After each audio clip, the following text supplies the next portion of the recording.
Bubble Trouble by Margaret Mahy, illustrated by Dunbar, read by Passionately Ashley. Little Mabel blew a bubble, and it caused a lot of trouble. Such a lot of bubble trouble in a bibble-bobble way, for it broke away from Mabel as it bobbed across the table, where it bobbled over Baby, and it wafted him away. The baby didn't quibble. He began to smile and dribble, for he liked the wibble-wobble of the bubble in the air. But Mabel ran for cover as the bubble bobbed above her, and she shouted out for Mother, who was putting up her hair.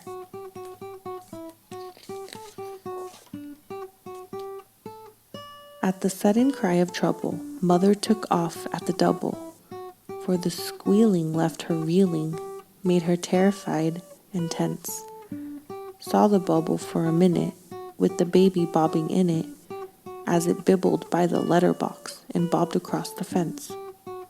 In her garden, Krista Gribble had begun to cry and cavil at her lazy brother Greville, reading novels in his bed. But she bellowed, "Gracious Greville," and she groveled on the gravel when the baby in the bubble bibble-bobbled overhead.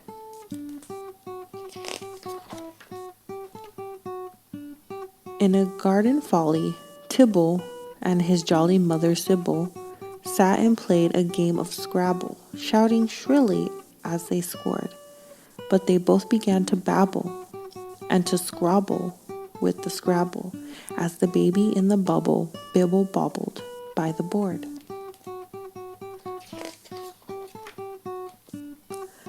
Then crumpled Mr. Cobble and his wife, a crabby couple, set out arm in arm to hobble and to squabble down the lane. But the baby in the bubble turned their hobble to a joggle as they raced away like rockets, and they've never limped again. Even feeble Mrs. Threeble, in the middle of her needle, matching pink and purple patches for a pretty patchwork quilt, when her older sister told her, tossed the quilt across her shoulder as she set off at a totter in her tattered tartan kilt.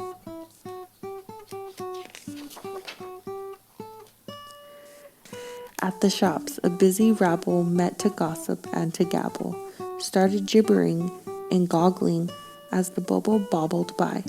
Mother, hand in hand with Mabel, flew as fast as she was able, very troubled lest the bubble burst or vanish in the sky.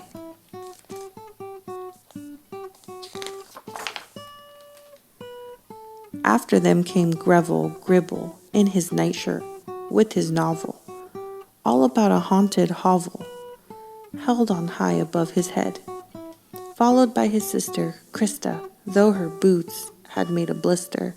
Then came Tibble, pulling Sybil with the Scrabble for a sled. After them the Cobble couple came cavorting at the double. Then a jogger, quite a slogger, joined the crowd, who called and coughed. Up above the puzzled people, way up toward the chapel steeple, rose the bubble with the baby slowly lifting up aloft.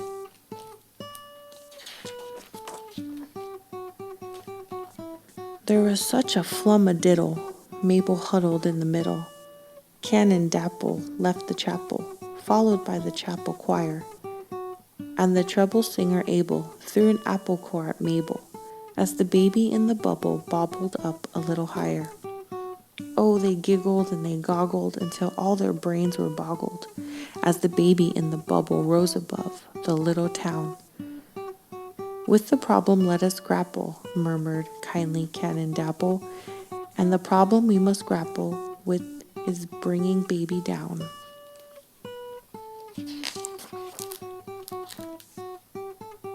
Now let Mabel stand on Abel, who could stand in turn on Tibble, who could stand on Greville Gribble, who could stand upon the wall, while the people from the shop'll stand to catch them if they topple. Then perhaps they'll reach the bubble saving baby from a fall.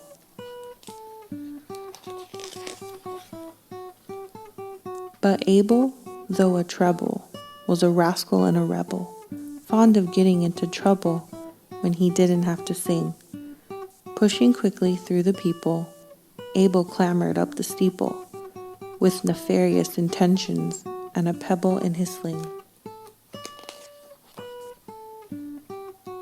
Abel quietly aimed the pebble past the steeple of the chapel, at the baby in the bubble, wibble wobbling way up there. And the pebble burst the bubble, so the future seemed to fizzle, for the baby boy who grizzled as he tumbled through the air. What a moment for a mother as her infant plunged above her. There were groans and gasps and gargles from the horror-stricken crowd. Sybil said, "Upon my honor, there's a baby who's a goner." And Krista hissed with emphasis, "It shouldn't be allowed." But Mabel, Tibble, Greville, and the jogger, Chris and Neville, didn't quiver, didn't quaver, didn't shrivel, wilt. But as one they made a swivel, and with action, firm but civil, they divested Mrs. Threeble of her pretty patchwork quilt. Oh, what calculated catchwork!